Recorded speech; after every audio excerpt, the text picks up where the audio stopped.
जब देश आज़ादी की लड़ाई लड़ रहा था तब बाबा साहब देश की स्वतंत्रता के साथ साथ शोषित वंचित समाज को हक दिलाने के लिए संघर्ष कर रहे थे। देश की आज़ादी के बाद भारत की सरकार ने बाबा साहब को संविधान लिखने का आग्रह किया और बाबा साहब ने गरीबों के जीवन में फैले अंधेरे को संवैधानिक हक अधिकार देके दूर किया।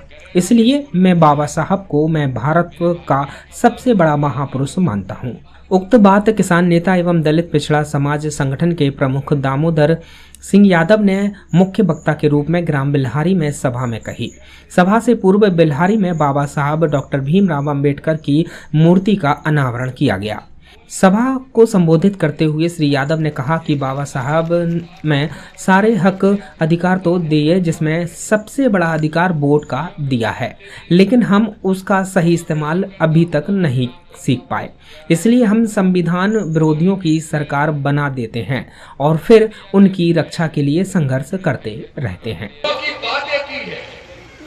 दोनों की सोच एक है, दोनों के विचार एक है। फर्क कहाँ है? फर्क वहां है जब उत्तर प्रदेश में मुलायम सिंह यादव और कांशीराम साहब मिले तो नारा लगा, मिले मुलायम कांशीराम हवा में उड़ गए जय श्री राम। लोगों ने कहा रे भगवान को हवा में उड़ा रहे, बड़े दुष्ट हैं, बड़े बेकार लोग हैं। उस नारे का राजनीतिक संदेश था मेरे भाइयों, और राजनीतिक संदेश यह था कि इस देश में अगर एससी वर्ग के भाई और पिछड़े वर्ग के भाई मिल जाए तो भोपाल से लेकर दिल्ली तक हमारा राजनीति पे कब्जा होगा, हमारा शासन होगा। लेकिन लोग लग गए पीछे। बहन जी से कहा, उधर मुलायम सिंह जी के कान भरे और दलित और पिछड़ों को अलग अलग कराने का काम कर दिया।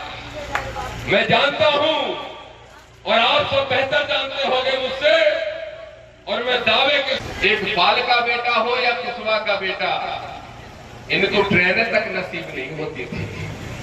और ट्रेन में भी अगर बैठते थे तो कौन से डब्बे पे बैठते थे, कौन सी कुर्सी पे बैठेंगे, बोलेंगे तो कितना बोलेंगे, पानी पिएंगे तो किस कुएं का पिएंगे, ये सब भी मनुवादी और सामंतवादी तय करते थे।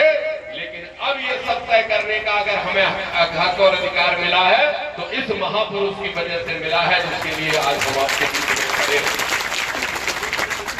अभी अमोल रावत जी ने कहा कि आंदोलन हो उसमें। दतिया से यूडी न्यूज के लिए विनोद कुशवाहा की रिपोर्ट।